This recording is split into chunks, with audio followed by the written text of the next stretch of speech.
আসসালামু আলাইকুম বন্ধুরা, কেমন আছেন? আশা রাখি ভালো। আজকে আমি পবিত্র কোরআন শরীফের সূরা আন-নেসা আয়াত নম্বর 66 থেকে 80 নম্বর আয়াত পর্যন্ত আলোচনা করব। আমার সাথে থাকবেন। সূরা আন-নেসা আয়াত নম্বর 66, এখানে বলা হয়েছে, আর যদি তাদের আদেশ দিতাম যে তোমরা নিহত হও বা আপন গৃহ ত্যাগ করো, তবে তাদের অল্প সংখ্যকই তা মান্য করত এবং যা করতে তাদের উপদেশ দেওয়া হয়েছিল যদি তারা তা করত তবে তাদের নিশ্চয়ই ভালো হতো এবং চিত্ত স্থিরতায় তারা দৃঢ়তর হতো। সূরা নেসা আয়াত নম্বর 67, এখানে বলা হয়েছে, আর তখন আমি আমার নিকট থেকে তাদের নিশ্চয়ই মহা পুরস্কার প্রদান করতাম। কাদের পুরস্কার করতাম? যারা আমার কথা শুনতো। আল্লাহ তাই বলতেছে। এবার সূরা নিসা আয়াত নম্বর 67, এখানে বলা হয়েছে, এবং নিশ্চয়ই তাদের সরল সহজ পথে পরিচালিত করতাম। আল্লাহ বলতেছে, যদি আমার কথা শুনতো, আমার কথা মানতো, তাহলে তাদেরকে সহজ সরল পথে পরিচালিত করতাম। বেশিরভাগ মানুষ আল্লাহর কথা শুনতে রাজি না, আল্লাহর সাথে পাল্লা দেয়। আচ্ছা, এবার সূরা নিসা আয়াত নম্বর 69, এখানে বলা হয়েছে, আর যে কেউ আল্লাহ এবং রাসূলের অনুসরণ করবে, শেষ বিচারের দিন আল্লাহ তাদের প্রতি অনুগ্রহ করবেন, সে তাদের সঙ্গী হবে, যেমন নবী, সত্যবাদী, শহীদ ও সৎকর্মশীল, এবং এরা কত উত্তম সঙ্গী। এখানে বলা হয়েছে যে যারা আল্লাহ ও তার রাসূলদের অনুসরণ করবে তারা সেই সত্যবাদী, নবী এবং শহীদদের সাথে কি জান্নাতে থাকবে, সেই কথা বলা হয়েছে। সূরা আন-নেসা আয়াত নম্বর 70, এখানে বলা হয়েছে, এ আল্লাহর অনুগ্রহ বস্তুত আল্লাহই জ্ঞানে যথেষ্ট। 71 নম্বর আয়াতে বলা হয়েছে সূরা নিসার, হে বিশ্বাসীগণ, সতর্কতা অবলম্বন করো, অতঃপর দলে দলে বিভক্ত হয়ে অগ্রসর হও বা এক হয়ে অগ্রসর হও।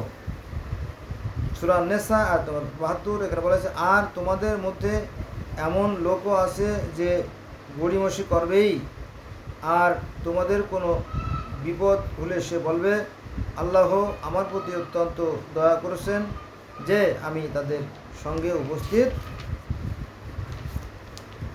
ছিলাম না।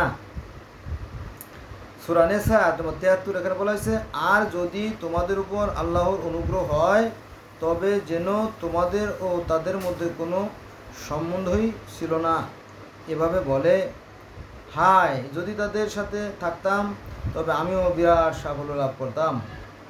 সূরা নিসা আয়াত নম্বর 74, এখানে বলা হয়েছে, অতএব যারা পরকালের বিনিময়ে পার্থিব জীবন প্রয়োগ করে তাদের আল্লাহর পথে সংগ্রাম করা উচিত।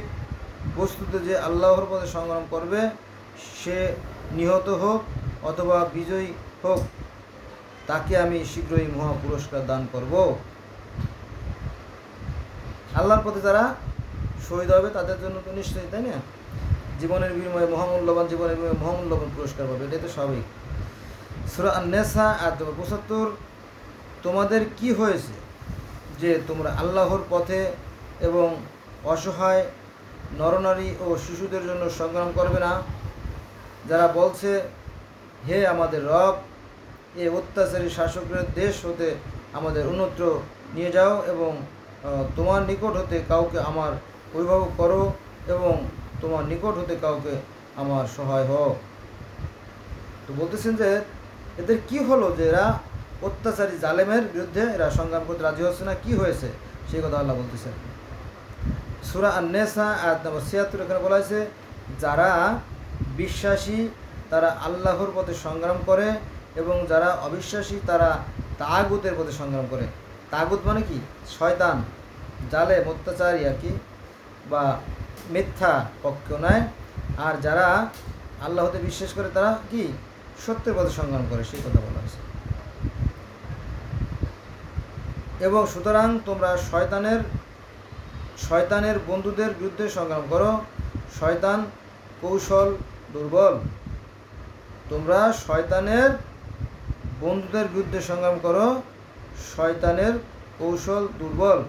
শয়তানরা কিন্তু চক্রান্ত করে, হ্যাঁ, যেমন মনে করেন চোর, চোর কিন্তু চুরি করতে করতে করতে সে একসময় দেখা যাচ্ছে বিরাট কিছু করে ফেললো, পরে একসময় ধরা খাইলে তার সম্পদ যদি সব নাও যায়, সম্পদ তো পুলিশে নেয়, তো মানি যে থাকে না, মানুষের যে সবচেয়ে মূল্যবান যে জিনিসটা আর কি মাপকাঠি চরিত্র, সেই জিনিসটা তার থাকলো না।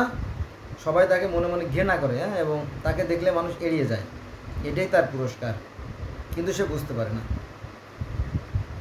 এবার আমরা আলোচনা করব সূরা আন-নিসা আয়াত নম্বর ৭৭। এখানে বলা হয়েছে, তুমি কি তাদের দেখোনি যাদের বলা হয়েছিল তোমরা সংবরণ করো, তোমাদের হস্ত ও যথাযথভাবে নামাজ পড়ো এবং জাকাত দাও, অতঃপর যখন তাদের যুদ্ধের বিধান দেওয়া হলো তখন তাদের একদল আল্লাহকে ভয় করার মতো মানুষকে ভয় করেছিল অথবা তদপেক্ষা অধিক, এবং তারা বলেছিল, হে আমাদের রব, আমাদের জন্য যুদ্ধের বিধান কেন দিলে? যুদ্ধ তো ভয় পাওয়ারই জিনিস। একদল বলছিল যে হে রব বা হে আল্লাহ, তুমি কেন যুদ্ধের বিধান দিলে, তো প্রাণহানি, তাই না? এটা একটা প্রশ্ন আসতেই পারে, তাই না? যুদ্ধ তো আসলে খুবই কষ্টকর বিষয়, কারণ যুদ্ধে কিন্তু উভয় পক্ষই ক্ষতিগ্রস্ত হয়। হ্যাঁ, কেউ 10টা গুলি ছুড়লো আর কেউ 1000 গুলি ছুড়লো, তাই না? এই 10টা গুলি 5টা গুলি বা 50টা গুলি ছুড়লেও লস, 5000 গুলি ছুড়লেও লস, উভয় পক্ষের কিন্তু ক্ষতি হয়, তাই না? যুদ্ধ আমরা চাই না, তো এখানে কিন্তু যুদ্ধের কথা আসছে, তো আমরাও যুদ্ধ করব। হ্যাঁ, আমাদের কিছুদিনের অবকাশ দাও না, বলো পার্থিব ভোগ সামান্য এবং সংযমের জন্য পরকালের উত্তম, তোমাদের প্রতি সামান্য ও জুলুম করা হবে না। সূরা আন-নিসা আয়াত ৭৮। এখানে বলা হয়েছে, তোমরা যেখানেই থাকো না কেন মৃত্যু তোমাদের নাগালে, তোমরা যেখানেই থাকো মৃত্যু তোমাদের সাথেই থাকে বা তোমাদের নাগালেই থাকে, এমনকি সুউচ্চ দুর্গে অবস্থান করলেও আর যদি তাদের কোনো কল্যাণ হয় তবে তারা বলে এ তো আল্লাহর নিকট থেকে, আর যদি তোমাদের কোনো অকল্যাণ হয় তবে বলে এ তো তোমার নিকট থেকে, বলো এ সব কিছুই আল্লাহর নিকট থেকে।